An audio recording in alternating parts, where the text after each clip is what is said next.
pertanyaannya selama 10 menit. Terima kasih buat kesempatannya, Pak.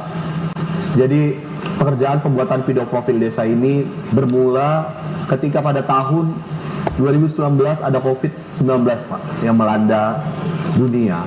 Jadi di situ kami para pekerja ekonomi kreatif, khususnya yang bergerak di bidang media, produksi foto dan video itu seperti kehilangan lapangan kerja karena ada lockdown gitu, Pak. Jadi sebelumnya itu saya dan tim perusahaan yang saya pimpin itu CV Promisland itu banyak mengerjakan project-project wedding dan pembuatan video klip lagu gitu, Pak. Jadi karena tidak adanya lagi lapangan pekerjaan itu, Pak, saya mempunyai ide untuk membuat video profil desa di Kabupaten Karo. Dan saya dan tim membuat proposal yang kami susun dan sebenarnya harganya murah, Pak. Karena memang tujuannya yang pertama adalah untuk bertahan hidup pada masa pandemi, dan yang kedua itu adalah kampung halaman saya, dan sebelumnya saya memang konten kreator yang banyak mengangkat konten-konten kearifan lokal yang ada di Kabupaten Karo yang saya upload di sosial media saya. Dan singkatnya, saya langsung menawarkan proposal kami yang nilainya sudah ada 30 juta rupiah langsung ke kepala desanya. Saya tidak ada mengingin siapapun, saya langsung ke kepala desa menyerahkan proposalnya secara langsung.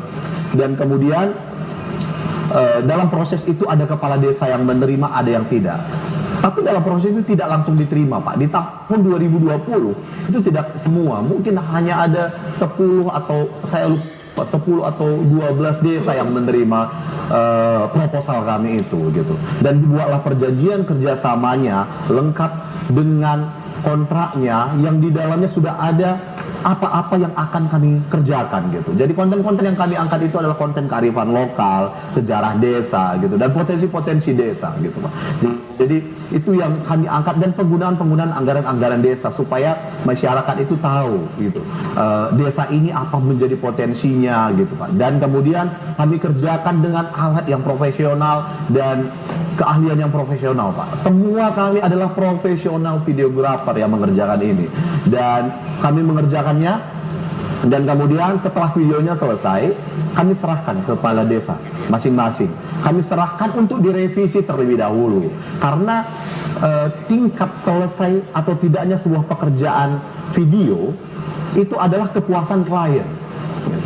Jadi kami serahkan terlebih dahulu. Jadi rata-rata desa itu ada yang merevisi, Pak. Jadi ketika mereka revisi, ini ditambahin atau ini dikurangin gitu kan, Pak. Jadi kami ambil kembali terlebih dahulu gitu. Kami ambil kembali, kami melakukan syuting kembali gitu. Itu masa COVID itu, Pak. Dan pada akhirnya kami serahkan lagi, karena di surat di proposal kami itu tertera kepala desa berhak melakukan revisi selama 3 kali. Itu di proposal jelas gitu. Di perjanjian kerjasama itu jelas mereka bisa melakukan proposal. Karena pekerjaan ini pembayaran atas pekerjaan ini dilakukan setelah pekerjaan selesai.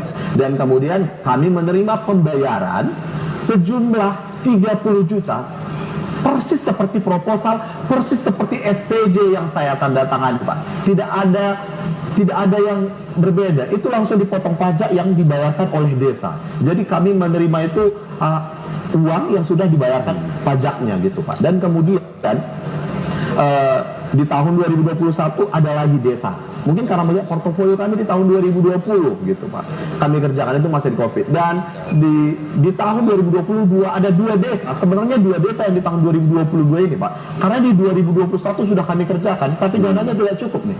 Baru tetap kami tambahin beberapa pekerjaan di 2022 agar pekerjaan ini tetap bisa direalisasikan karena sudah diambil. Dan faktanya, Pak, ada desa yang sudah kami ambil videonya, sudah selesai, itu tidak ada serah terimanya, bahkan maksudnya itu tidak dibayarkan karena anggarannya tidak cukup. Itu pun kami nggak pernah permasalahkan, Pak. Ada desa, karena memang itu menjadi risiko kami, karena pembayaran dilakukan setelah pekerjaan selesai. Dan kemudian, Pak, setelah itu sudah mulai buka industri kreatif sudah bisa bekerja kembali. Kami kembali kepada pekerjaan kami, karena jujur sebenarnya untuk harga 30 juta ini, Pak, sangat murah, Pak. Ini nggak bisa nggak bisa contoh untuk ganti gear nggak bisa, apalagi dalam pekerjaan itu ke desa-desa di Kabupaten Karo Jauh ya. jauh-jauh, dan kemudian Pak resiko kerjanya lebih tinggi karena ini kan hutan perladangan, bahkan ada drone kami yang jatuh disambar elang gitu Pak. Jadi sebenarnya resiko kerjanya ini lebih tinggi gitu Pak. Dan kemudian kami putuskan untuk kembali mengambil proyek-proyek wedding seperti sebelum-sebelumnya, dan itu adalah pekerjaan pertama dan terakhir kami dalam bekerja sama dengan pemerintah Pak, pembuatan video profil desa ini. Dan di tahun 2025 tiba-tiba saya dipanggil untuk menjadi saksi. Awalnya menjadi saksi atas pekerjaan, atas proyek pembuatan video profil desa ini. Dan 19 November 2025 ketika saya menjadi saksi, saya ditetapkan menjadi tersangka karena menurut penyidik pada saat itu Inspektorat Kabupaten Karo menyatakan ada kerugian negara atas pekerjaan yang telah saya kerjakan. Padahal pada faktanya Pak, saya tidak pernah diperiksa satu kali pun. Tidak pernah satu kali pun diperiksa oleh inspektorat atas pekerjaan ini Pak. Dan fakta persidangan juga membuktikan itu semua Pak. Bahkan kepala desa menyatakan mereka sudah pernah diperiksa 1 tahun setelah pekerjaan itu diselesaikan. Mereka sudah pernah diperiksa oleh inspektorat, tapi inspektorat mengakui dan menyatakan tidak ditemukan masalah. Dan di fakta persidangan juga Pak, kepala desa yang dihadirkan oleh jaksa penuntut umum yang seharusnya menjadi saksi yang memberatkan saya, tidak ada yang memberatkan saya Pak. Mereka menyatakan mereka puas dengan hasil pekerjaan ini karena di dalam 20 desa ini Pak, saya bersama tim itu turun langsung. Saya selalu ikut Pak, saya selalu ikut dalam pekerjaan ini gitu. Jadi kepala desa menyatakan puas. Bahkan hakim ketua pada saat itu di salah satu persidangan bertanya, kenapa dia bisa dipenjara? Gitu. Hakim bertanya sama kepala desa, mereka tidak tahu. Berapa? Ada proposal yang dia tawarkan. Kepala desa menjawab ada. Berapa nilai proposal yang dia tawarkan? 30 juta kata kepala desa.